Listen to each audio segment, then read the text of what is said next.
In a quiet village tucked between dusty lanes and mango trees lived a boy named Asmal.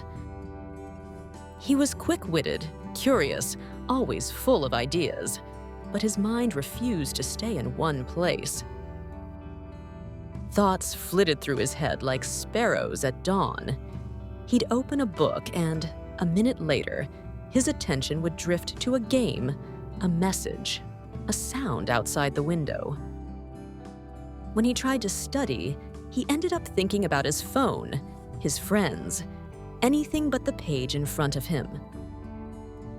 Asmal, his father would say, "Your mind is a wild horse. If you don't learn to guide it, it will run you off the road. Train it, and it can carry you anywhere." Asmal nodded, but the words slid off like rain on a roof. One afternoon, his father brought him to meet Joshua, an old teacher whose advice had a way of turning struggle into strength. Joshua welcomed them into a simple courtyard garden where wind chimes sang and the air smelled like wet soil after a light rain. He handed Asmal a small glass brimming with water. "Walk once around my garden," Joshua said, eyes warm but firm. "Bring it back without spilling a drop." Easy, Asmal thought. He took a careful step, and then a bird burst from a bush. Children laughed by the gate. A dog barked, leaves crackled underfoot. He glanced around, jolted by every sound, and the water lapped over the rim. By the time he returned, half the glass was gone. Joshua didn't scold. He simply asked, "What happened?" "I kept getting distracted," Asmal admitted, cheeks hot. Joshua nodded. "This glass is your goal. The water is your focus. The world will never be silent. If you don't train your mind to hold steady, even a full cup will run dry before you reach where you're going." Something clicked. The words landed.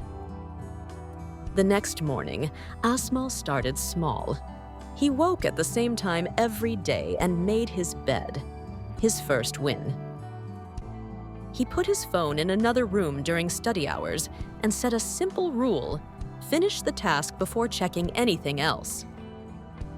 He used a notebook to list 3 priorities and crossed them off one by one.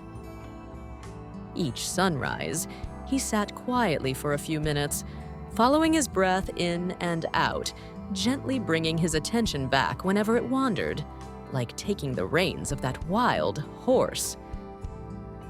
At first, it was frustrating. His thoughts ran in circles, but he kept returning again and again to the page, the breath, the next step. Days turned into weeks. Something shifted. He remembered more. Classes felt clearer. His grades climbed, not because he got smarter, but because his attention stayed put long enough for his effort to matter. Even his friends noticed he listened better, laughed fuller, stood a little taller.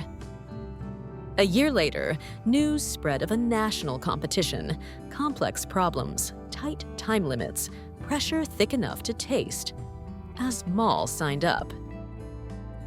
On the day of the contest, the hall buzzed with nerves. Papers rustled.